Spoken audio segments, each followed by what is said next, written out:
Housewife की कहानी। माँ, बेटे और बहू तीनों ही खाने के टेबल पर बैठकर खाना खा रहे थे। खाते समय लड़का अपनी पत्नी को बोला, राधा, तुमने आज भी दाल चावल बनाया है। खाना बनाने में तो आलस मत किया करो।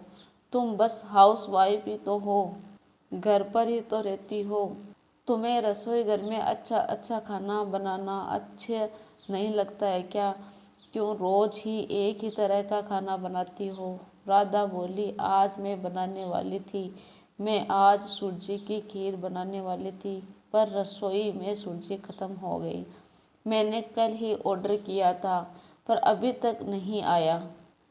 रसोई घर में कुकर की सीटी बजती है और खाने के समय राधा रसोई घर में आती है। रसोई घर से वापस आते वक्त डाइनिंग टेबल पर बैठकर राधा बोली कि मैंने कुकर में आलू डाले हैं। शाम को मैं आलू के बड़े बनाने वाली हूँ। यह सुनकर उसकी सास को भी खुशी हुई। राजू बोला, अच्छा है, तुम दोनों को तुम्हारी पसंद की चीज़ बनाने में खाने में बहुत मज़ा आता है।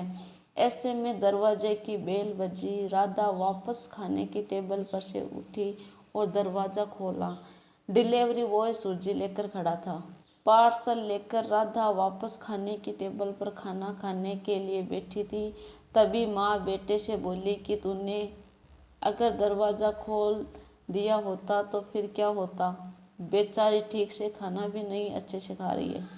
बेटा बोला, सॉरी, मैं उठ नहीं सकता, मुझे ऑफिस जाने के लिए देर हो रही है। फिर रूम में चला जाता है और वो राधा को आवाज़ देता है, मेरी फाइल मिल नहीं रही है, तुम ढूंढ कर दो राधा। फिर एक बार खाने की टेबल से उठने वाली थी और उसने उसकी तरफ देखा, तभी सास ने उसे रोका। छोटा बच्चा नहीं है वो, तुम खाओ खाना। थोड़ी देर बाद रूम से की आवाज़ आई, फाइल मिल गई। सास और बहू दोनों ही खाना के टेबल पर एक दूसरे को देखकर मुस्कुराई। राजू ऑफिस जाने के लिए निकल गया। राधा ने सारा काम खत्म किया। रात को आलू बड़ा खिचड़ी बनाई। खाना देख राजू और सास दोनों खुश हो जाते हैं। राधा सब काम निपटा कर सो जाती है। दूसरे दिन सुबह राजू उसे बेडरूम में फाइल ढूंढ रहा था और वह फाइल ढूंढने की वजह सारा रूम एस्ट वेस्ट कर देता है। राजू अकेले में बड़बड़ा रहा था, इस घर में कभी भी कोई चीज़ समय से नहीं मिलती। इन औरतों को कोई काम नहीं होता है, इसलिए दिन भर इधर उधर सामान बिखराती रहती है। उसकी आवाज़ सुनकर राधा वापस उसको देखकर रूम में आई और राजू उस पर गुस्सा कर रहा था। वह राजू को पूछती है, आप क्या कर रहे हो? तभी राजू बोलता है, मैंने तुम्हें पिछले दिन दी हुई फाइल कहाँ पर है? राधा तुरंत वह फाइल बाहर निकालती है और वह राजू को दे देती है। राजू को कहती है, इतना सारा सामान बिखेरने से पहले मुझे एक बार पूछा तो होता, कितना सामान बिखार पड़ा है।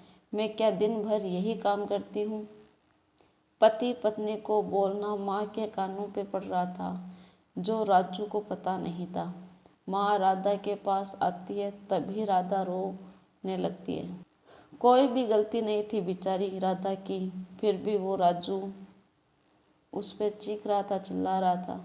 राधा से वह बहुत प्यार करता था और राधा भी उसे बहुत प्यार करती थी, लेकिन नोक झोंक भी चलती रहती थी। फिर सास ने राधा को शांत किया और दोनों ने प्लान बनाया कि राजू को सबक सिखा कर रहेगी। दूसरे दिन राधा और उसकी सास घर छोड़कर चली गई। सुबह राजू उठता और आवाज़ देता है, राधा, वो राधा कहाँ हो? मेरी चाय नहीं आई अभी तक। फिर 5 मिनट बाद और आवाज़ लगाता है, पर कोई आवाज़ नहीं आई। राजू बाहर हॉल में आता है, वहाँ भी कोई दिखाई नहीं दिया। कुछ समय के बाद राजू अपनी माँ को आवाज़ देता है, वो भी नहीं थी वहाँ। अब राजू को घबराहट होने लगी थी। ऐसे करके दोपहर हो गई, लेकिन माँ और पत्नी का कोई अता पता नहीं था। फिर एक दिन अचानक माँ और राधा बाजार में थी। तभी राजू वहाँ पर सब्जी लेने आया था तो देखा कि उसकी माँ और पत्नी तो यहीं पर हैं। राजू अब पूरी तरह से समझ चुका था कि गृहस्थी चलाना इतना भी आसान नहीं। वह अपनी माँ और बीबी से माफ़ी मांगने लगता है।